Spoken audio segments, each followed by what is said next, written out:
اللهم صل على سيدنا ومولانا محمد افضل صلواتك بعدد معلوماتك وبارك وسلم وصل عليه.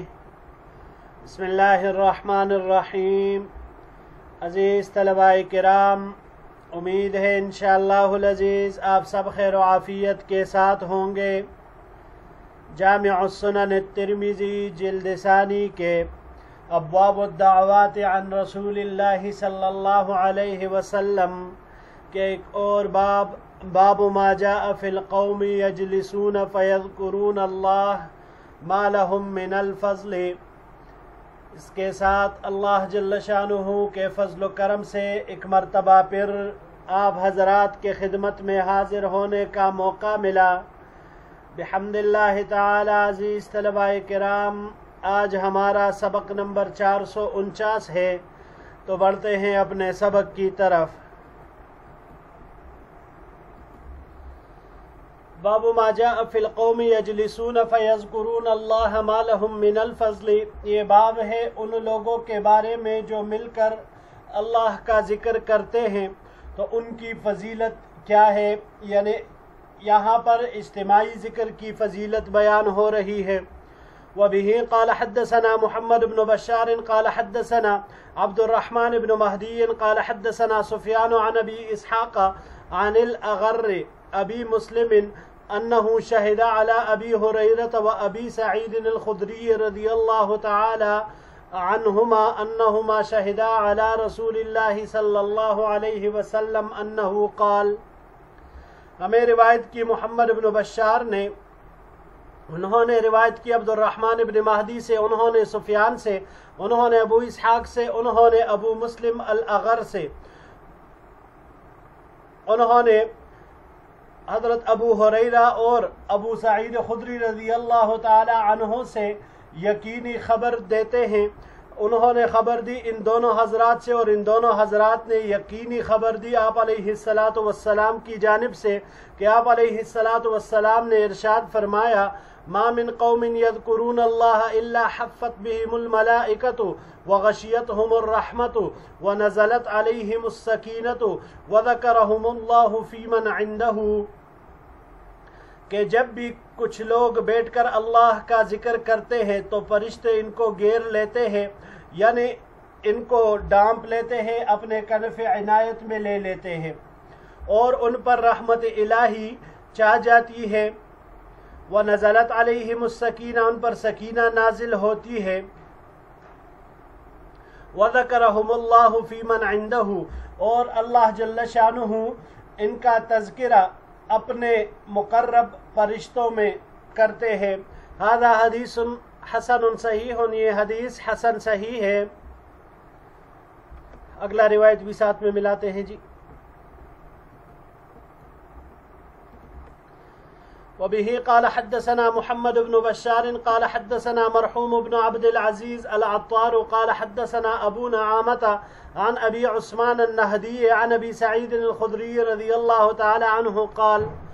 ہمیں روایت کی محمد بن بشار نے، انہوں نے روایت کی مرحوم ابن عبد العزیز العطار سے، انہوں نے ابو نعامہ سے، انہوں نے ابو عثمان النہدی سے، انہوں نے ابو سعید خدری رضی اللہ تعالی عنہ سے قال خرج معاویة الى المسجد فقال ما يجلسكم قالوا جلسنا نذكر الله قال الله ما اجلسكم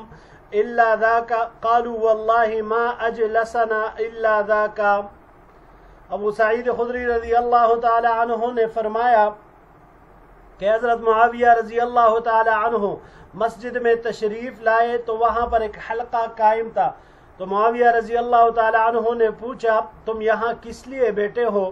تو انہوں نے جواب دیا ہم اللہ کو یاد کر رہے ہیں، اللہ کی یاد کے لیے بیٹھے ہوئے ہیں. تو معاویہ رضی اللہ تعالی عنہ نے کہا اللہ کی قسم کیا واقعی تم صرف اللہ کے ذکر کے لیے بیٹھے ہو؟ تو انہوں نے جواب دیا اللہ کی قسم ہم صرف اسی مقصد کے لیے،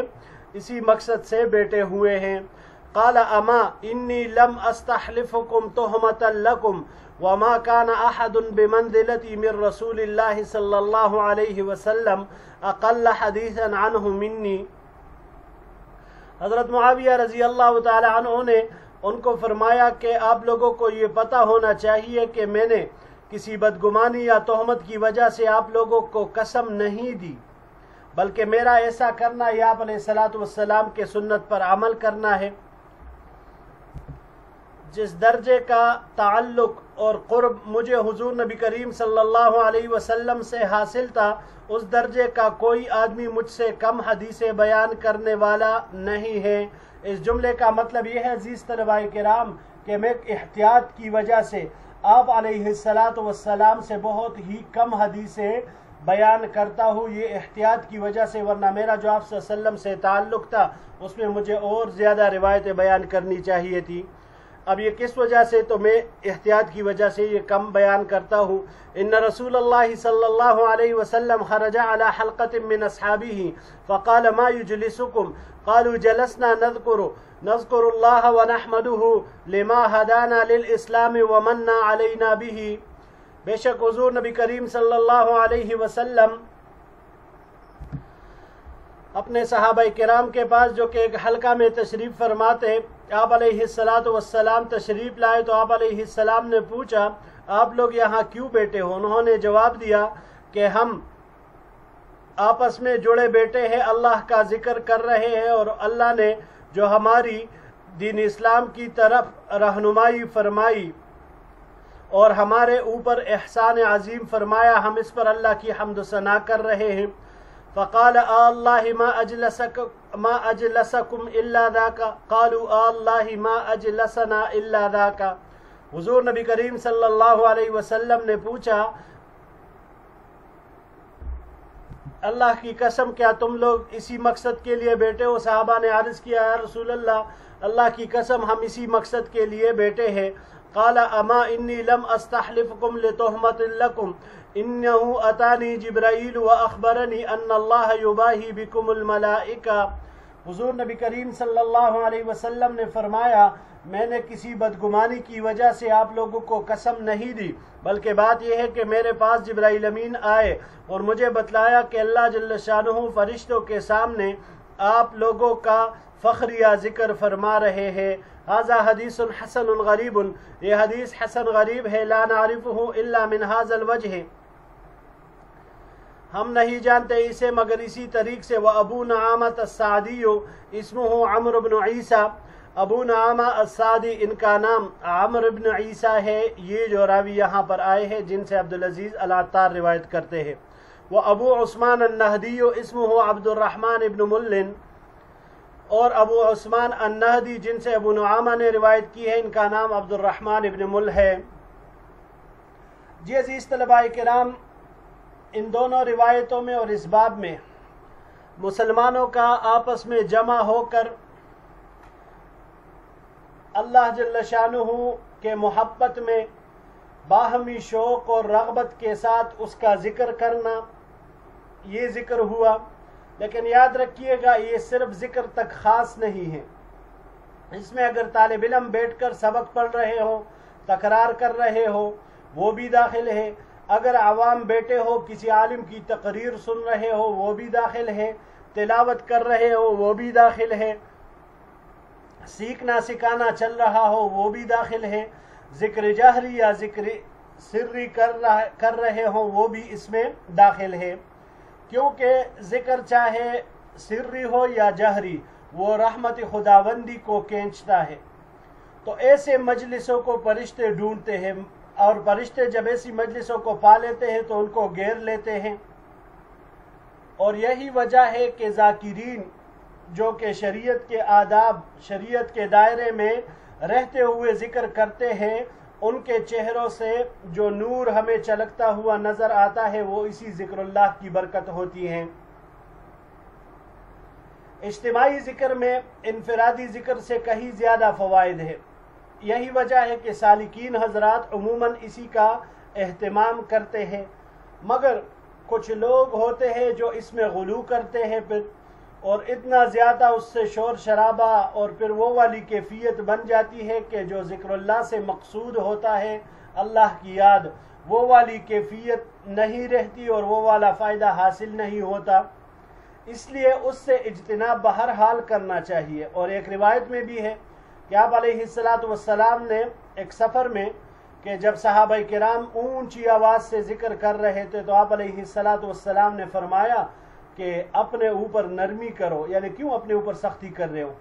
تم بہرے یا غیر حاضر کو نہیں پکارتے ہو، یعنی اللہ جل شانہ نہ وہ بہرا ہے نہ وہ غائب ہے، وہ ہر وقت تمہارے ساتھ ہے، تمہارے شہرک سے قریب ہے اور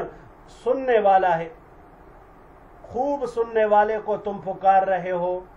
تدعون سمیعا قریبا وہو معکم، وہ تمہارے ساتھ ہی ہے۔ کتاب الذکر میں یہ روایت مسلم شریف میں مذکور ہے۔ بڑھتے ہیں جی اگلے روایت کی طرف۔ باب ما جاء فی القوم یجلسون ولا یذکرون اللہ، یہ باب ہے ان لوگوں کے بیان میں جو بیٹھے ہو اور اللہ کا ذکر نہیں کرتے۔ وبه قال حدثنا محمد بن بشار قال حدثنا عبد الرحمن بن مهدي قال حدثنا سفيان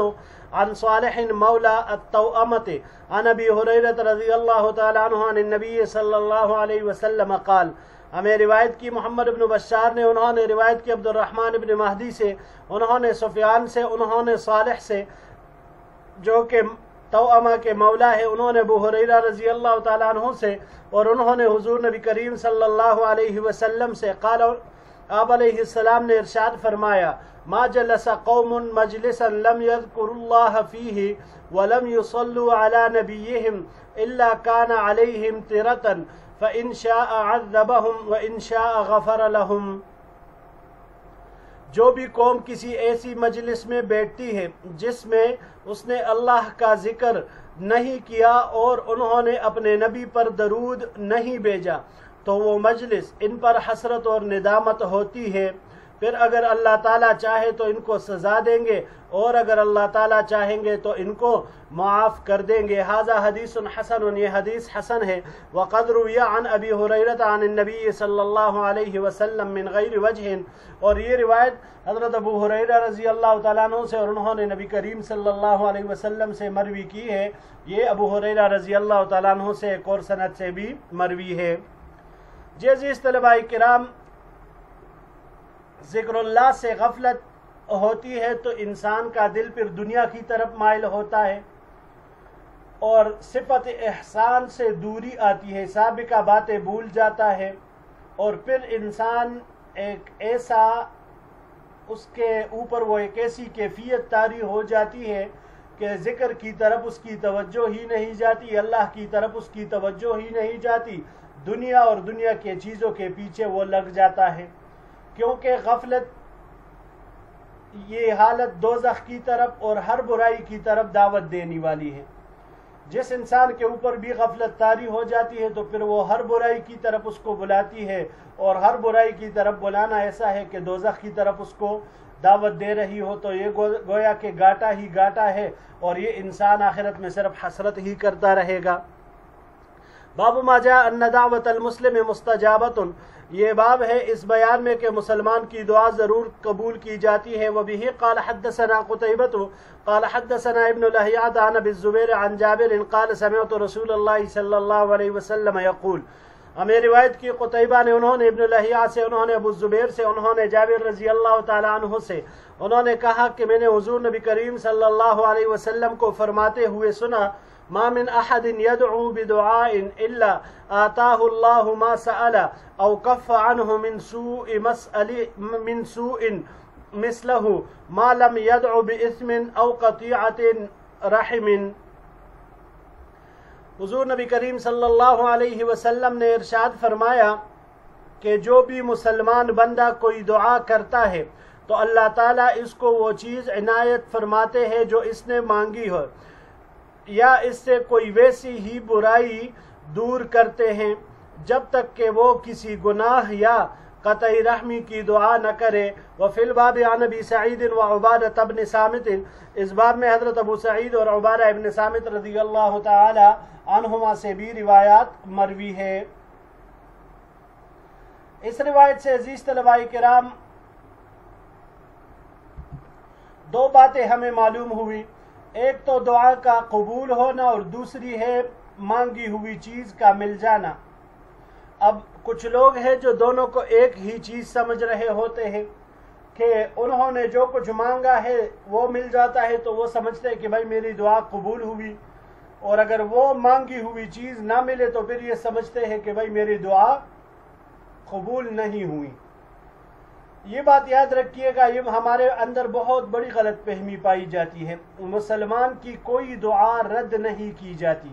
اس کی ہر دعا قبول کر لی جاتی ہے، بشرطے کہ اس نے کسی گناہ کی یا قطع رحمی کی دعا نہ کی ہو۔ تو اس کے علاوہ جو بھی یہ مانگتا رہتا ہے وہ اللہ قبول کرتا ہے، یا تو اس کو وہی چیز عطا کر دیتا ہے جو وہ مانگ رہا ہوتا ہے، اگر وہ اس کے مصلحت میں ہے، اس کے لیے بہتر ہے تو اللہ دے دیتے ہیں، لیکن اگر بندے کے مصلحت ہوتی ہے کہ وہ مانگی ہوئی چیز اس کو نہ دی جائے بلکہ اس کے بدلے میں اس سے کوئی ضرر، تکلیف، مصیبت، پریشانی ختم کی جائے تو پھر اللہ جل شانہ وہ بھی کر دیتے ہیں۔ تو یہ بھی ایک طرح سے دعا کا قبول ہو جانا ہی ہے۔ اگلے سلائیڈ کی طرف بڑھتے ہیں جی۔ وبه قال حدثنا محمد بن مرزوق قال حدثنا عبيد بن واقد قال حدثنا سعيد بن عطية الليثي عن شهر بن حوشب عن ابي هريرة رضي الله تعالى عنه قال، ہمیں روایت کی محمد بن مرزوق نے، انہوں نے عبید بن واقد سے، انہوں نے سعید بن عطیہ اللیثی سے، انہوں نے شہر بن حوشب سے، اور انہوں نے ابو ہریرہ رضی اللہ تعالی عنہ سے قال قال رسول اللہ صلی اللہ علیہ وسلم کہ حضور نبی کریم صلی اللہ علیہ وسلم نے ارشاد فرمایا، من سرہ ان یستجیب اللہ له عند الشدائد والکرب فلیکثر الدعاء فی الرخاء، جس کو یہ بات خوش کرے کہ اللہ تعالیٰ سختیوں میں اور بے چینیوں میں اس کی دعا قبول فرمائے تو اس کو چاہیے کہ خوشحالی میں بکثرت دعا کیا کرے۔ وبه قال حدثنا يحيى بن حبيب ابن عربي قال حدثنا موسى بن إبراهيم بن كثير الأنصاري قال سمعت طلحة بن خراش قال سمعت جابر بن عبد الله رضي الله تعالى عنه يقول،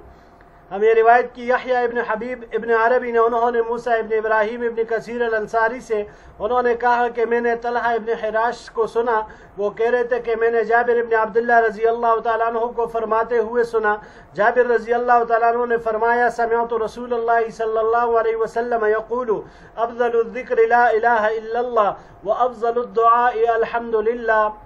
میں نے حضور نبی کریم صلی اللہ علیہ وسلم کو فرماتے ہوئے سنا کہ سب سے افضل ذکر لا الہ الا اللہ ہے، اور سب سے بہترین اور افضل دعا الحمدللہ ہے۔ ھذا حدیث حسن غریب، یہ حدیث حسن غریب ہے، لا نعرفہ الا من حدیث موسیٰ بن ابراہیم، ہم نہیں جانتے اس روایت کو مگر صرف موسیٰ ابن ابراہیم کے روایت کے طریق سے۔ وقد روا علی بن المدینی وغیر واحد عن موسیٰ بن ابراہیم ھذا الحدیث، علی ابن المدینی اور کئی دیگر حضرات نے اس روایت کو موسیٰ ابن ابراہیم سے نقل کیا ہے۔ جی عزیز طلباء کرام،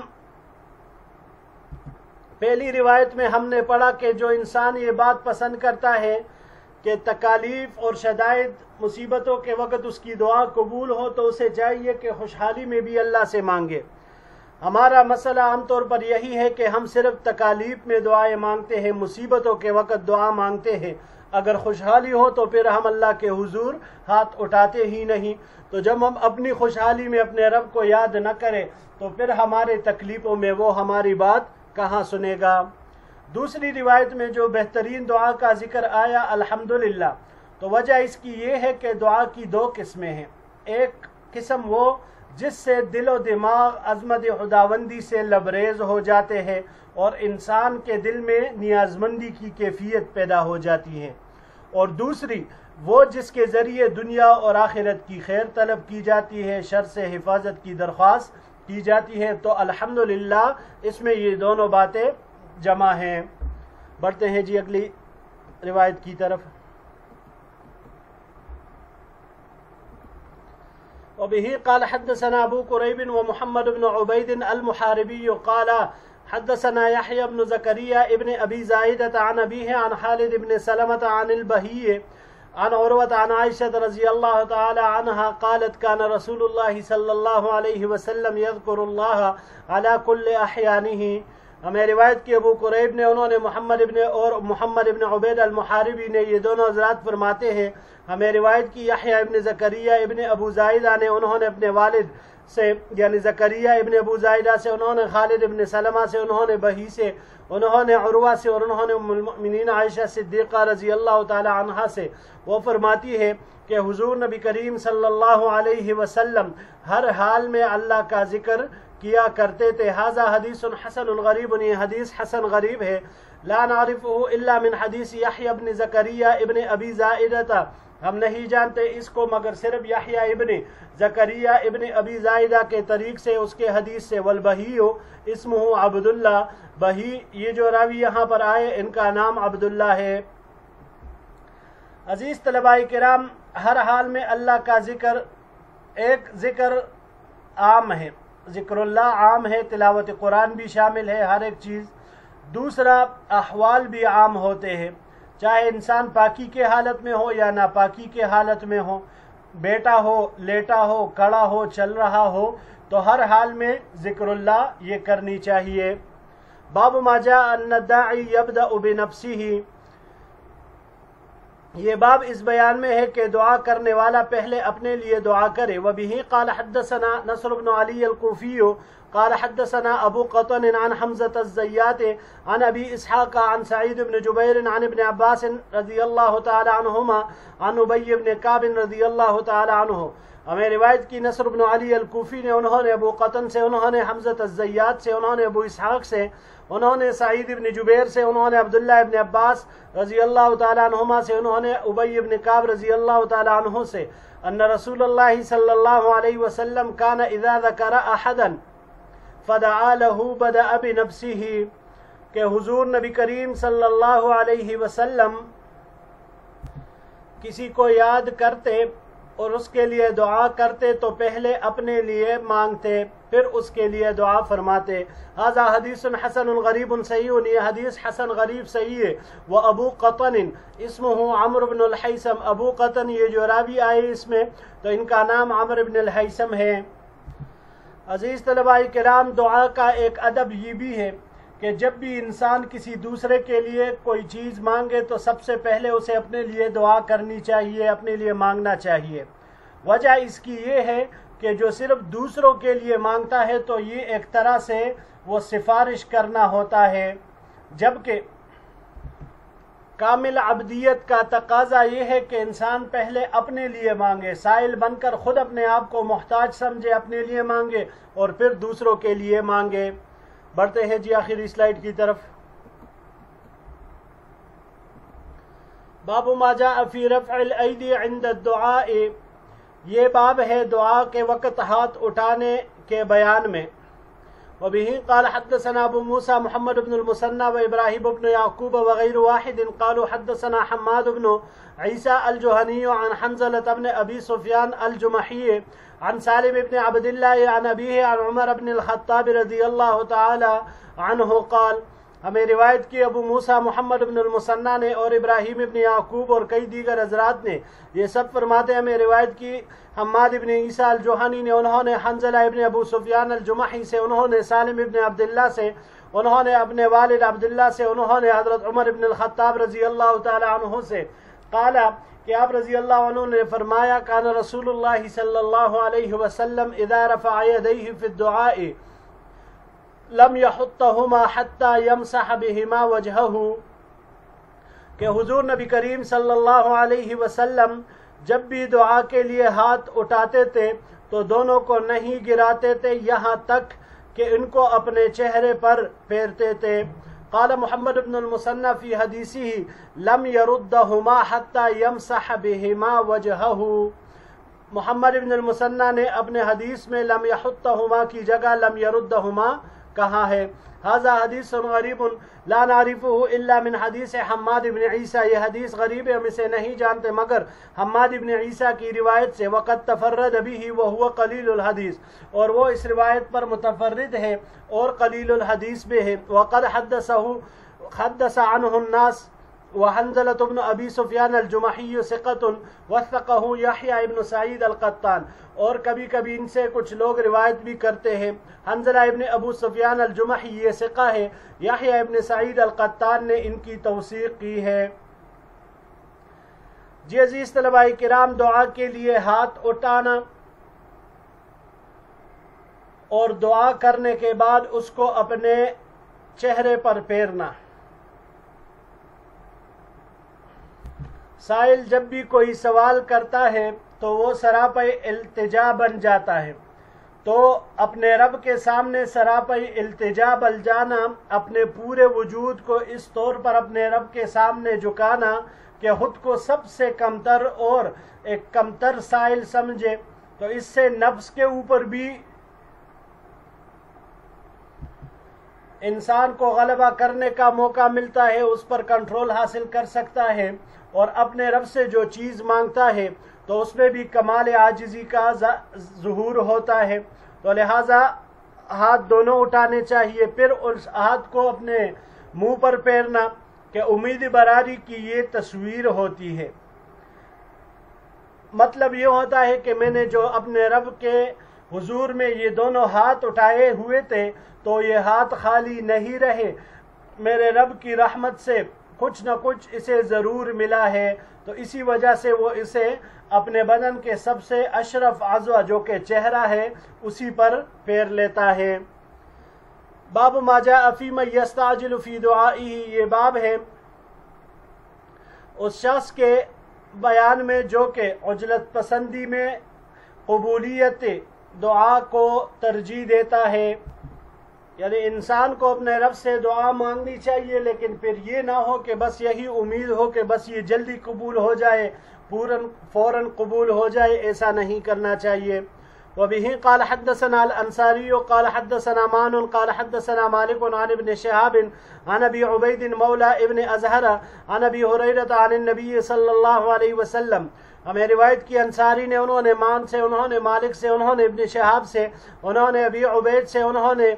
جو کہ مولا ابن ازہر ہے، انہوں نے ابو ہریرہ رضی اللہ تعالیٰ عنہ سے، انہوں نے نبی کریم صلی اللہ علیہ وسلم سے، آپ علیہ السلام نے ارشاد فرمایا یستجاب لأحدکم ما لم یعجل یقول دعوت فلم یستجب لی۔ آپ علیہ السلام نے ارشاد فرمایا تم میں سے ہر ایک کی دعا قبول کی جاتی ہے جب تک کہ وہ جلدی نہ مچائے، یعنی جلدی میں یہ نہ کہے کہ میں نے دعا کی مگر وہ قبول نہ ہوئی۔ ھذا حدیث حسن صحیح، یہ حدیث حسن صحیح ہے۔ وابو عبید اسمہ سعد، ابو عبید اس کا نام سعد ہے، وہ ہوا مولا عبد الرحمن ابن ازہر، جو کہ عبد الرحمن ابن ازہر کے آزاد کردہ ہے۔ ویقال مولا عبد الرحمن ابن عوف، جبکہ عباس نے عبد الرحمن ابن عوف کے آزاد کردہ کہا ہے۔ وفی الباب عن انس، اس باب میں حضرت انس رضی اللہ تعالیٰ عنہ سے بھی روایت مروی ہے۔ عزیز طلباء کرام، یہاں پر جیسے روایت میں ذکر ہوا تو اسی طرح ایک روایت میں آپ علیہ السلام سے پوچھا گیا، اور یہ روایت مسلم شریف میں مذکور ہے کہ جلدی مچانا کیا ہے، تو آپ علیہ السلام نے فرمایا کہ دعا مانگنے والا اپنے دل میں یہ بات کہے کہ میں نے دعا کی، بار بار دعا مانگی مگر میری دعا قبول نہیں ہو رہی، تو اس نے تک ہار کر دعا مانگنی چھوڑ دی۔ عزیز طلباء کرام، یاد رکھیے گا کہ اللہ کے حضور میں عاجزی کا اظہار اور بار بار یہ اظہار کرنا، یہ بالآخر دریائے رحمت کو معجزن کرتا ہے۔ اس لیے قبولیت میں دیر ہونے سے مایوس نہیں ہونا چاہیے، کیونکہ کبھی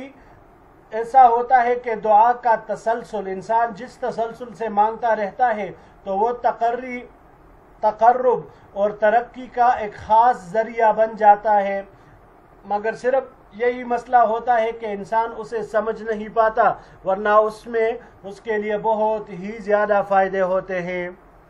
جی عزیز طلباء کرام، یہی تک ہمارا آج کا سبق تھا۔ انشاءاللہ العزیز زندگی رہی تو اگلے درس میں مزید ابواب کے ساتھ آپ کے خدمت میں حاضر ہوں گے۔ السلام علیکم ورحمۃ اللہ وبرکاتہ۔